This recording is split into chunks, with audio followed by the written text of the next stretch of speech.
Oke. Baik, Assalamualaikum warahmatullahi wabarakatuh.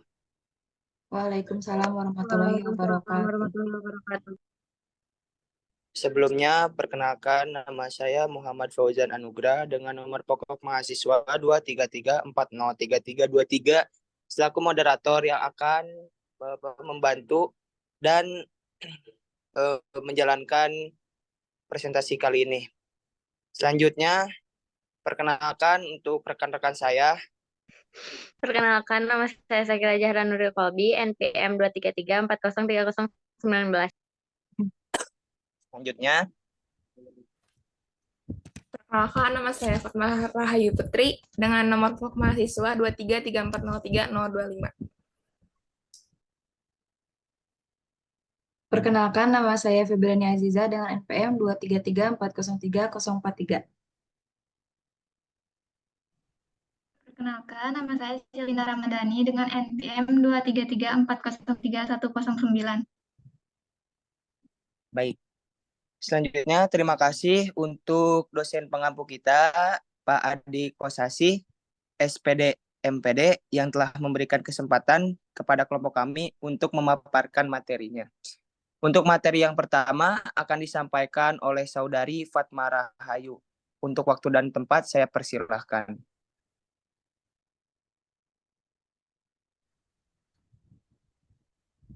Baik, terima kasih kepada moderator sudah mempersilahkan waktu dan kesempatannya kepada saya. Di sini saya akan menjelaskan geopolitik, pengertian geopolitik menurut para ahli. Yang pertama yaitu menurut Johann Rudolf Zeller. Geopolitik adalah seni dan praktek dalam menggunakan kekuasaan politik atas suatu wilayah tertentu. Yang kedua, geopolitik menurut Karl Haushofer yaitu sains nasional bagi negara atau sebuah doktrin pada determinisme spasial semua proses politik berdasarkan dasar geografi yang luas, terutama dari geografi politik. Selanjutnya yang ketiga, geopolitik menurut Saul Bernard Cohen yaitu analisis interaksi antara di satu sisi pengaturan dan perspektif geografis dan di sisi lain proses-proses politik. Selanjutnya,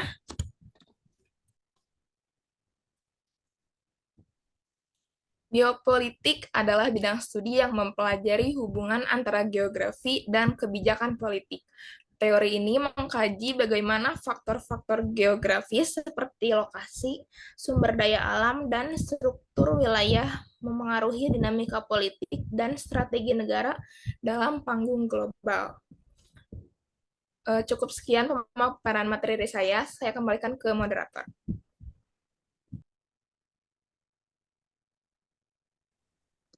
Baik, di sini saya akan menjelaskan mengenai unsur utama geopolitik. Yang pertama, ada konsepsi ruang, yaitu perwujudan dari pemikiran negara sebagai organisasi hidup. Yang kedua, ada konsepsi frontier, yaitu konsekuensi dari kebutuhan dan lingkungan. Yang ketiga, ada politik kekuatan, yaitu menerangkan tentang kehidupan negara.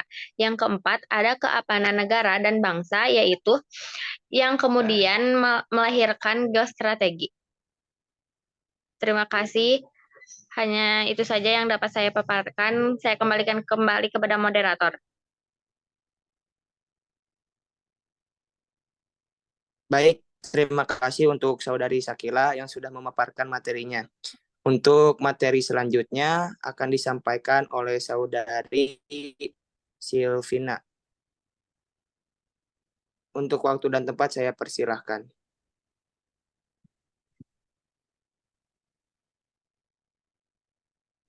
Baik, terima kasih kepada moderator atas kesempatannya. Di sini saya akan menjelaskan tentang ruang lingkup geopolitik. Yang pertama ada analisis pola interaksi. Analisis pola interaksi antara kehidupan politik masyarakat dengan melihat kondisi alam yang ada di lingkungan sekitar. Yang kedua ada negara adalah subjek geopolitik. Karena negara merupakan sebuah wadah suatu bangsa dan memiliki kondisi geografis yang berbeda-beda. Sekian yang dapat saya sampaikan, saya kembalikan kepada moderator. Baik, terima kasih untuk Saudari Silvina yang sudah memaparkan materinya. Untuk seterusnya, materi selanjutnya akan disampaikan oleh Saudari Febriani Aziza. Waktu dan tempat saya persilahkan. Baik, terima kasih kepada moderator atas kesempatannya. Materi selanjutnya yakni perkembangan geopolitik. Berlakunya teritorial ZN Maritim Kringen Ordonez TZMKO pada 1939 membuat wilayah negara Indonesia menjadi terbatas dan memungkinkan pihak luar dapat memanfaatkan kondisi tersebut. Indonesia merealisasikan wilayah laut yang berdaulat secara utuh pada 13 Desember 1957 dengan membuat konsep hukum laut yang dikenal dengan Deklarasi Juanda. Terbitnya Deklarasi Juanda membawa perubahan salah satunya terhadap konsep geopolitik Indonesia.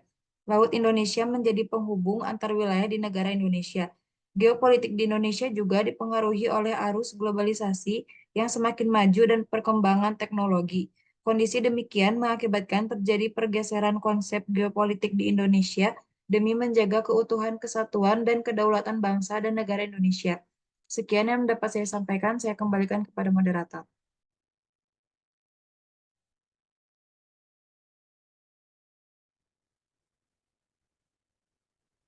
Baik, untuk materi selanjutnya akan disampaikan oleh saya pribadi. Materi ini menjelaskan tentang studi kasus yang terjadi pada Iran versus Israel. Untuk waktu kejadian yang pertama, 1 April 2024, serangan Israel terhadap konsulat Iran di Damaskus, Suriah. Dan selanjutnya, kejadian kedua pada tanggal 13 April 2024, serangan balasan dari Iran terhadap Israel. Dan serangan terakhir dilontarkan oleh Israel pada tanggal 19 April 2024.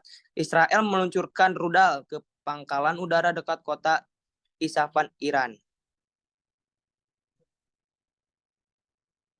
Pengaruh terhadap ekonomi. Yang pertama, harga minyak. Yang kedua, pasar keuangan. Yang ketiga, perdagangan internasional. Yang keempat, pertumbuhan ekonomi global. Dan yang kelima, sektor energi dan pertahanan. Selanjutnya, perspektif geopolitik Indonesia. Indonesia tetap mempertahankan komitmen terhadap perdamaian, stabilitas, dan ketidakberpihakan dalam kebijakan luar negerinya. Pendekatan Indonesia terhadap konflik Iran-Israel didasarkan pada prinsip-prinsip diplomasi, dialog, dan penyelesaian konflik secara damai. Indonesia berusaha untuk berperan aktif dalam mediasi konflik dan mempromosikan dialog antara kedua belah pihak untuk mencapai penyelesaian yang adil dan berkelanjutan. Konflik antara Iran dan Israel bukan hanya merupakan tantangan serius bagi stabilitas regional, tetapi juga memiliki potensi untuk mempengaruhi landscape geopolitik Indonesia. Konflik ini dapat mempengaruhi harga minyak global yang merupakan komoditas penting bagi perekonomian Indonesia sebagai negara pengimpor minyak. Baik, untuk sesi selanjutnya itu sesi tanya jawab yang akan disimpan di kolom komentar. Maka dari itu, presentasi kali ini kita cukupkan. Kurang lebihnya mohon maaf, dan apabila ada kata-kata yang tidak berkenan, mohon untuk dimaklum. Saya Muhammad Fauzan Anugrah sebagai moderator dan rekan-rekan saya pamit undur diri. Wassalamualaikum warahmatullahi wabarakatuh.